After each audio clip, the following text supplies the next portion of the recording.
Peggy 3.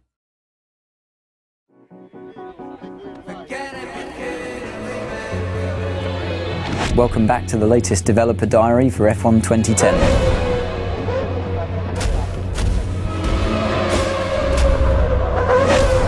Our art director Michelle and his team have really been able to recreate the assets exactly as they are in real life. The cars, the circuits, hospitality, environments, trucks, paddock assets. So the first stage in creating a car in game is to collect all the reference.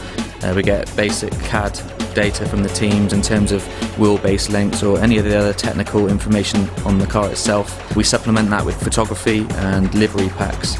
So basically it's all the information we're going to need to recreate the real-life F1 car in game. Stage 2 is basically all about importing the CAD and building the 3D mesh. All the external visible parts, such as suspension, are all modelled individually so that they behave correctly in the game. Similarly, parts that we want to break off in crashes are also modelled separately. That includes internal components as well, so basically they can be revealed behind damage or in a big crash. So the end result is a very detailed wireframe 3D render of the car. The next stage is all about texturing the model, so essentially painting the car. For that we create a decal sheet with all the areas of the car laid out on it, and this is effectively pasted onto the mesh model, which creates a car that looks as close as possible to the real thing.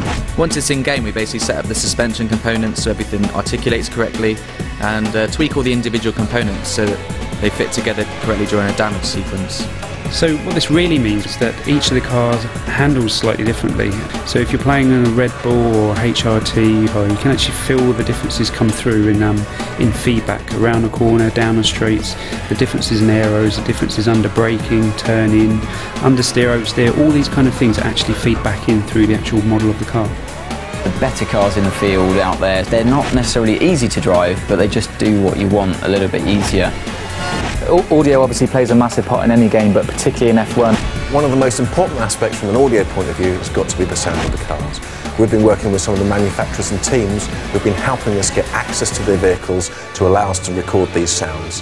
What you're hearing in the game is the sound of the car on the track. One thing that we noticed when we were recording these cars was that one car sounds like 3 or 4 cars going around the track. We've got a system in there now which is working in real time, where we model out the buildings and we say what material types of buildings are made out of, so reflections can be brighter or duller, and of course the distancing is calculated in real time as well, so it really gives you a sense of sound bouncing around. Creating the tracks for Formula 1 2010 is an amazing challenge really, because you can assume that the people playing the game are the most knowledgeable people out there. We're getting fantastic access to materials. We get as up-to-date CAD as we can achieve.